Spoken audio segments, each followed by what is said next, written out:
Good afternoon to all of you. Welcome once again on the YouTube channel of Easy Matric. आज मैं आपको class 10th का chapter number 9 explain करने जा रहा हूँ. Once again request to all the student, जिन लोगों ने अभी तक चैनल सब्सक्राइब नहीं किया है सब्सक्राइब कर ले और साथ ही लाइक और शेयर करना ना भूलें. ओके, चैप्टर नंबर 9 जो है वो है application of trigonometry. Application of trigonometry. तो सबसे पहले हम बात करते हैं एप्लीकेशन. यहाँ पर एप्लीकेशन का बिल्कुल भी मतलब नहीं है आवेदन पत्र. जैसे अपन स्कूल में यदि हमको छुट्टी लेना हो तो एक सिंपली एप्लीकेशन लिख देते हैं. That is not the application. यहाँ पर एप्लीकेशन का मतलब है उपयोग, है ना, या इसका इंग्लिश में एक और हम पर्यायवाची ढूंढे तो क्या कर सकते हैं हम, यूज.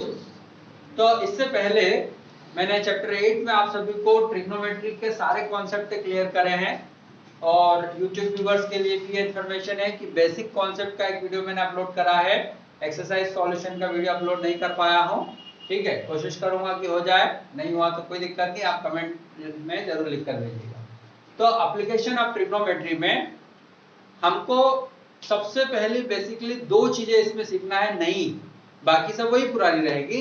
एक आपको सीखना है एंगल ऑफ एलिवेशन और दूसरा सीखना है आपको एंगल ऑफ डिप्रेशन, है ना. और फिर से ये डिप्रेशन का मतलब चिंता में जाना नहीं है ना. ये डिप्रेशन का मतलब थोड़ा सा अलग है. इसको मैं जितने भी यहाँ देख रहे जरा ध्यान से सुनो बेटा. इसको मैं समझाने के लिए अपने हिंदी का यूज करता हूं क्योंकि हिंदी में इसको ज्यादा अच्छे से हम एक्सप्लेन कर सकते हैं और आप लोगों की भी समझ में जल्दी से आएगा. एंगल ऑफ एलिवेशन के लिए वर्ड यूज किया जाता है उन्नयन कोण, है ना. एंगल को क्या बोला जाता है, एंगल को बोला जाता है कोण. और एलिवेशन के लिए हम वर्ड यूज कर रहे हैं उन्नयन. ठीक है, क्या वर्ड यूज कर रहे हैं. ठीक है, आपको बोलना नहीं है, मैं भले से पूछूं आपसे क्योंकि इससे डेटा इंक्रीज हो जाता है, तो आप सिर्फ सुनना है. अब इस उन्नयन का मैं संधि विच्छेद करता हूं तो संधि विच्छेद करने पर आएगा उन धन नयन. उन धन नयन. अब उन का मतलब क्या होगा, उनका मतलब हम लिख सकते हैं ऊपर या फिर ऊंचा. और नयन, नयन तो आप सभी को आई होप बहुत अच्छे से पता होगा क्या होता है, आंखें, है ना. तो आपको कुछ नहीं करना है, आपके लिए तीन चीजें आपको ध्यान रखना है. जो आंखों से स्ट्रेट लाइन यदि आप बन रहे हो वो कहलाएगा आपका हॉरिजॉन, है ना. मतलब स्ट्रेट लाइन जो बना रहे हो वो क्या कहलाएगा आपका हॉरिजॉन. तो जैसे मैंने यहाँ पर एक आंख बना ली, मेरी ड्राइंग बहुत अच्छी नहीं है तो हंसना बिल्कुल भी नहीं है. ये वाला ये क्या कहलाएगा आपका हॉरिजॉन, मतलब स्ट्रेट लाइन, जिसको आप क्षैतिज भी बोलते हो, जहां पर अर्थ और स्काई दोनों मिलते हुए नजर आते हैं उसको बोलते हैं क्षितिज. तो उसी से रिलेटेड है ये हॉरिजॉन. तो उन्नयन, उन मतलब ऊपर करना है. ठीक है, अभी आप जैसे बोर्ड को देख रहे हो तो आप एकदम स्ट्रेट देख रहे हो, थोड़ा सा अप करना पड़ता है आपको, आंखें अप करना पड़ता है क्योंकि आपकी हाइट लगभग यहाँ तक आ रही है, इस पोजीशन तक आ रही है और मैंने लिखा है ऊपर, मतलब थोड़ा सा आपने आंखों को क्या कर लिया है ऊपर. मैं यदि अपना हाथ यहाँ आपको दिखा रहा हूं तो आपकी आंखें और ऊपर, और मैं बोलता हूं आप पंखे को देखो तो और ऊपर हो गए, और यदि मैं बोलता हूं आप ट्यूबलाइट को देखो तो, है ना. ये अब कौन सा वाला एंगल बन गया आपका 90 डिग्री का. जैसे मैं उदय के लिए बात करता हूं, उदय अपने एकदम स्ट्रेट देखेगा तो 90 डिग्री का एंगल उदय के लिए बन जाएगा, लेकिन ये एंगल अर्पित के लिए नहीं बनेगा, 90 डिग्री नहीं बनेगा. तो अलग अलग पोजीशन से एंगल्स क्या होते हैं, अलग अलग बनते जाते. तो उन्नयन का मतलब होता है आंखों को ऊपर करना. तो इस हॉरिजॉन से ऊपर वाले यदि कोई भी ऑब्जेक्ट है किसी भी पोजीशन में और उसको आप देख रहे हो तो क्या बनेगा, एंगल ऑफ एलिवेशन. क्या बनेगा, एंगल ऑफ एलिवेशन. ये बनेगा हॉरिजॉन से अप साइड में बनने वाला एंगल क्या कहलाएगा, angle of elevation. Is that clear, is that clear. अब एंगल ऑफ डिप्रेशन के लिए मैं समझाता हूं. इसको बोला जाता है हिंदी में अवनयन कोण. कौन सा कोण, अवनयन कोण. फिर से हम वही कहते हैं कि इसको संधि विच्छेद करा हमने, अव धन नयन, अव धन नयन. तो आव का मतलब होता है, एक्चुअल में संस्कृत वर्ड है, जैसे तत्सम और तद्भव दो तरह के शब्द आते हैं, उसी से रिलेटेड है। आव का मतलब होता है नीचे और नयन का मतलब होता है आंखें। तो आंखों का आपको क्या करना है, सिंपली नीचे। और किस पोजीशन से नीचे करना है, हॉरिजॉन से।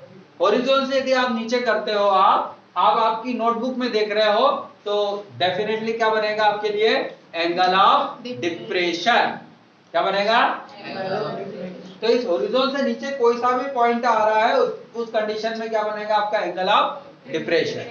तो ये हो गया आपका एंगल ऑफ एलिवेशन, एंड ये हो गया आपके पास में angle of depression.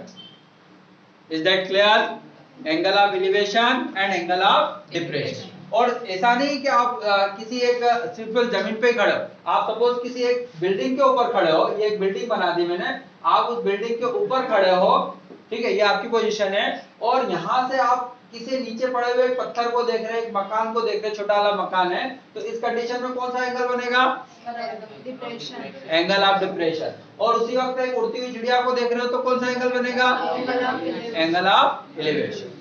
Is that clear. तो अभी दो चीजों पे आपको फोकस करना है, एंगल ऑफ एलिवेशन और एंगल ऑफ डिप्रेशन।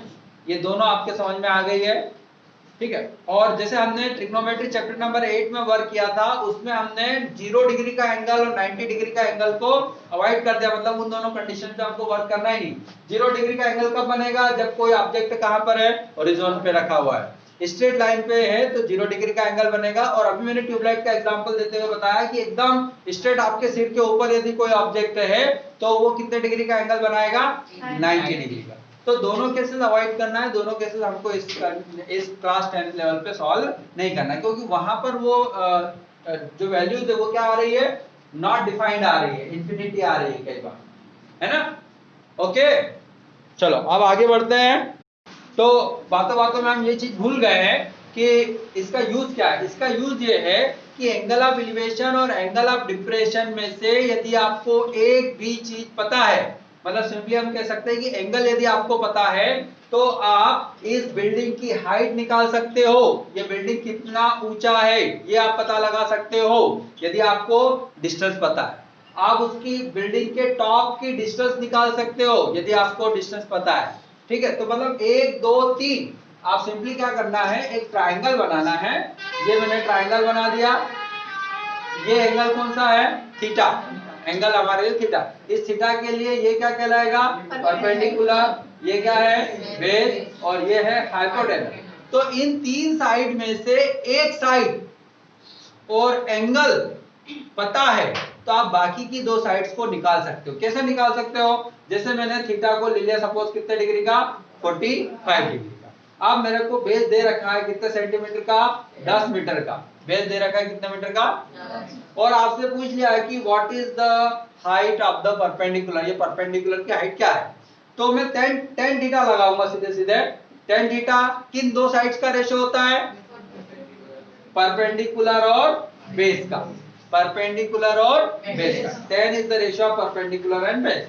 तो थीटा की जगह हमने कितना लिख लिया, 45 डिग्री, क्योंकि थीटा कितना लिया गया, बेस कितना दे दिया है, अच्छा परपेंडिकुलर आपको पता लगा ना, और बेस कितना दे दिया है।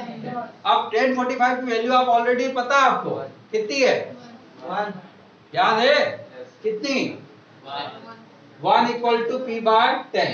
10 का पी 1 में मल्टीप्लाई हो जाएगा तो कितना आ जाएगा, 10। तो परपेंडिकुलर कितना आ जाएगा, 10 मीटर।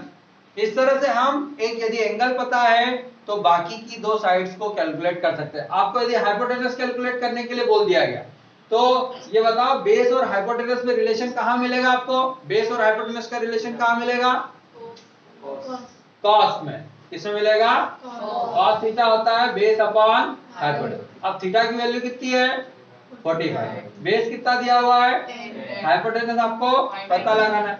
cos 45 की value 1/√2 equal to 10 upon, cross multiply कर दिया, h इंटू 1 √2 इंटू 10 10√2। तो हाइपोटेनस का मेजरमेंट कितना हो जाएगा, 10√2 metre. This is the use. इसी तरह से हमने माउंट एवरेस्ट की हाइट निकाली, इसी तरह से हमने सन से हमारी डिस्टेंस निकाली, इसी तरह से बड़े बड़े बिल्डिंग्स के कैलकुलेशन किया जाता है। इवन आप देखो इसके साथ साथ अब ये भी बताऊंगा कि जो रोड कंस्ट्रक्शन होता है तो कई बार आप देखते होंगे कि जैसे ही कोई सर्वेयर होता है वो ट्राइपॉड स्टैंड लगा के कुछ ना कुछ वहां से डिस्टेंस मेजर करता रहता है, एंगल देखते रहता है। कभी आपने ऑब्जर्व किया? वो एक्चुअल में क्या देख रहे हैं? एंगल देख रहे हैं। अलग अलग पोजीशन से क्या देख रहे हैं? एंगल देख रहे हैं। तो तभी पता लगाते हैं कि कहां पर कितना मटेरियल लगेगा। एक्चुअल में ये पूरा ठेके पे जो जाते हैं ना रोड की, भाई इतना ठेका देना है इसका इतना, तो गवर्नमेंट उसके पहले उसका क्या करवाती है? सर्वे करवाती है। सर्वे करवा के एक अनुमानित कीमत निकालती है कि इसका 10 करोड़ 15 करोड़ 20 करोड़ का इसका लागत मूल्य है, और फिर उससे कम या उसको मिनिमम प्राइस में जो भी बनाने के लिए तैयार हो जाता है वो उसको ठेका दे दिया जाता है। ठीक है, फिर उसमें से ठेकेदार अपना माल पानी निकालता रहता है।